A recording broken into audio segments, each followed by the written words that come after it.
पवन सिंह जी। अब सुधीर भैया आ गए तो उम्मीद है कि भैया भी आ ही गए। हाँ, स्वाति मिश्रा जी हैं, दिल से स्वागत। भोजपुरी के मोहम्मद रफी, हम सबों के बड़े भाई, भोजपुरी के पावर स्टार, स्टारों के स्टार बड़े भैया पवन सिंह जी के लिए एक बार सारण छपरा के धरती से रुआ सभी तनी जोरदार ताली बजा के आशीर्वाद बरसाई। जय हो।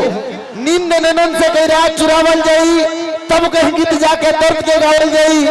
नींद नैनन से कई रात चुरावल जाई, तब कहीं गीत जाके दर्द के गावल जाई। एह तरह रुआ सब चुप मत रही, जह तरह हो सभी गीत गाना से रुआ सबके मनावल जाई। तब भोजपुरी के पावर स्टार, फिल्मी स्टार मोहम्मद रफी साहब के अंदाजों से जिनका आकलन भोजपुरी का अंदाज व्यक्त किया जाता है, वैसे माँ बखोरापुर के काली माँ का आशीर्वाद सदैव साक्षात जिनके ऊपर है और सती मैया का कृपा सदैव बना रहे, यही कामना करता हूँ। मैं मुकेश और तमाम युवराज सुधीर भैया, रमेश भैया हैं, सतपाल भैया और बड़े भैया पावर स्टार पवन भैया, उनका नाम रखे सत्तू भैया, प्यार से सभी का स्वागत, अभिनंदन।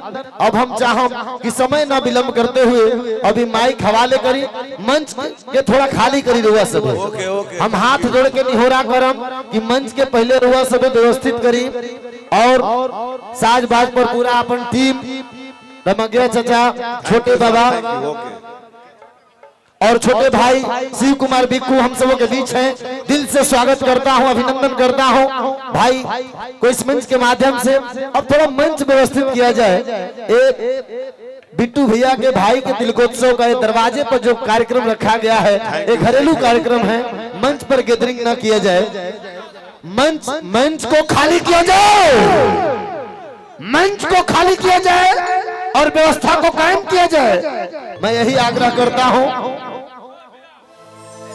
आए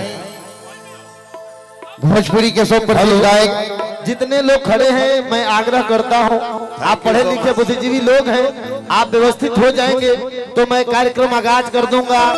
बड़े भैया फिल्म अभिनेता से गायक पावर स्टार पवन सिंह भैया जब उपस्थित हैं, थोड़ा व्यवस्था कायम किया जाए। Thank you so much, thank you so much. हाँ, छोटे बाबा हैं हम सबों के घर जीवन, thank you so much. Amit भैया हैं, रमगिया चाचा, हाँ भैया, और मैं बड़े भैया रणविजय भैया को इस मंच के माध्यम से प्रणाम करता हूं। मंच को खाली किया जाए, मैं हाथ जोड़ करके निहोरा करता हूं। सुधीर भैया को मंच माइक हवाले करता हूं। भाई सब लोग बाउंसर जब भी रहो लोग नीचे चले लोग, सब लोग चली पानी से हम नीचे चलाए पिंटू, चला सब लोग नीचे चलो, मंच पे क्यों ना रहे, चला नील बेटा, चला चल भाई बुला ले, और गा ले तो यहाँ के लोग गाना सुन रहे हैं, गावे तो। बहुत बहुत धन्यवाद परम आदरणीय हम सबके सारण की धरती पे स्वागत अभिनंदन पे। अरे भाई मंचों पर पीछे हटा, निशान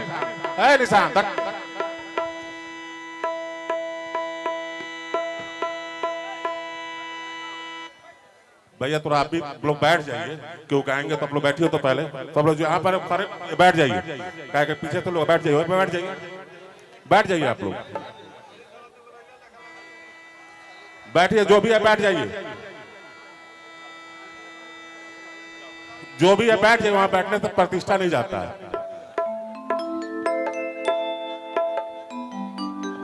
गार्ड साहब हैं हम लोग, आप वहां पर चल के पीछे हो जाइए, भैया लोगों के साथ खड़े हो जाइए, वहां पीछे चलिए, बैठे फोटो ना खिंचवा दे। जे मंच पे बा चाहत कि बैठ जाओ, जे भी मंच पे बा कलाकार के साथ आइल बा, जे कोई भी आइल बा, रवा लोग भी जाए। बाउंसर साहब, ए बाउंसर साहब, तने हमरो जी में छोड़ दी लोग, जाए लोग, बाउंसर मंच पे ना जाई, ये अपना घर के कार्यक्रम बा। बैठ जा लोग भाई, हो ही जा, बैठा लोग बैठला से ला गावा